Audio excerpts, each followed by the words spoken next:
जिसके दर्शन से, जिसके संभाषण से, जिसके चिंतन से हमारे असत वासनाएं नष्ट होने लगे, हमको गलत आचरण चुभने लगे, जलन पैदा करने लगे कि ये जो अभी तक हुआ अब नहीं करेंगे, मेरे द्वारा ये क्या हो गया, अब ऐसा नहीं होगा, हे प्रभु मैं आपकी शरण में हूं।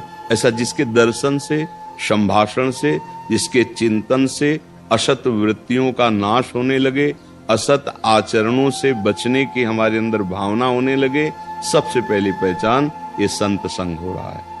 संत संग का तात्पर्य होता है असत क्रियाएं, असत चिंतन, असत वार्ता, असत भाव, इनका नाश होना, तभी तो सद्भाव। दोस्तों राधे राधे बोलते रहें और बाबा जी के प्रवचन को आगे बढ़ाते रहें और सुनते रहें। सतचिंतन, सत क्रियाएं सत्संग के द्वारा प्राप्त होती है।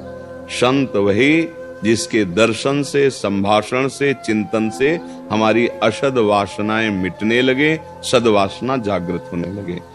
रही गुरु की पहचान, तो देखो विद्यार्थी कभी शिक्षक की परीक्षा नहीं ले सकता, उसकी योग्यता को नहीं जान सकता क्योंकि वो विद्यार्थी है।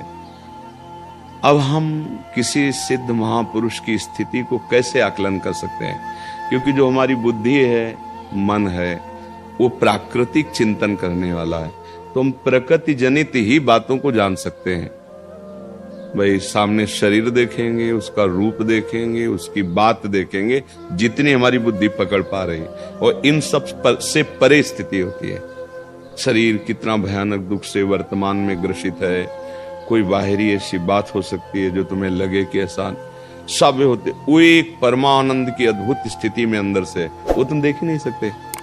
तो गुरु तत्व ब्रह्मानंदम परम सुखदम केवलम ज्ञान मूर्तिम, ये पांच भौतिक मूर्ति है, ये दुखमय है, और आप देख सकते हैं इन नेत्रों से और मन से और बुद्धि से, तो आप इसी की क्रियाओं को देख सकते हैं, इसी को देख सकते हैं। वो है कैसा?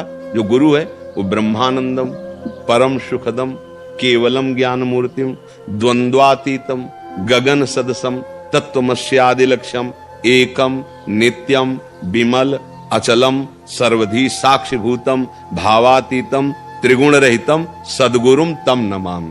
अब बोलो हमारी स्थिति नहीं कि हम ऐसे महालक्षणों को देख पावे, तो क्या करें? भगवान से प्रार्थना करें कि आप ही हमारे गुरु हो, गुरु ही भगवान होते, भगवान ही गुरु होते।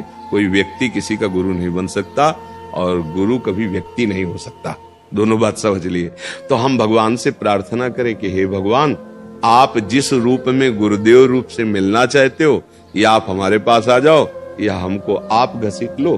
तो वो जब पहुंचाएंगे, या वो जब आपको वहां पहुंचा दें या उनको वहां पहुंचा दें, उसमें कोई संशय नहीं होगा, क्योंकि भगवान के अनुग्रह से ही सद्गुरु रूप भगवान की प्राप्ति होती है। पर हम सत्संग या संत संग का लक्षण इन तीन बातों से जान सकते हैं। हाँ, हमारी क्रियाएं, हमारा चिंतन और हमारी जो भी भावनाएं, वो सब सत्य की तरफ चलने लगे, तो समझ ले कि हमारा संत संग हो रहा है। और यदि ऐसा नहीं, तो या वो संत नहीं है या फिर हम उनकी आज्ञा पालन नहीं कर रहे, दोनों बात हो सकती है। अब रसोई बना के दे दो, आप पाओ ना, तो फिर क्या है? तो ऐसे मंगलमयी अनुभूत बातें उनकी जो निकल रही, उनमें उनकी सामर्थ्य है, आप उनको स्वीकार तो करो। तो देखो, जो आप नहीं छोड़ पा रहे थे उनकी सामर्थ्य से छोड़ दोगे, उन वचनों के साथ सामर्थ्य है, आशीर्वाद मांगने की जरूरत नहीं। जो संत महापुरुष जन होते, उनकी वाणी में सामर्थ्य होती है, वो सुनते ही आपको अपने रंग में रंगने लगेंगे, सत्य में लगाने लगेंगे, क्योंकि उसके साथ पावर है। हाँ, यदि आप उनकी आज्ञा के विपरीत आचरण करेंगे, तो फिर जो पावर ग्रहण करने की सामर्थ्य वो हट जाएगी, फिर आप दसियों वर्ष उनके समीप रहो तो भी लाभ नहीं मिलेगा। बात समझ नहीं है। अगर बात मान गए तो दसियों हजार कोस दूर से भी उनकी बात में वो सामर्थ्य कि आपको उठा देंगे। तो बकाया पूर्णतया परिचय तो जैसे भगवान के लिए सोई जाने जे देव जनाई, ऐसे संतों के लिए है, वो अपना स्वरूप जनवा दे तो आप जान जाओ, नहीं तो ऐसे नहीं जाना जा सकता।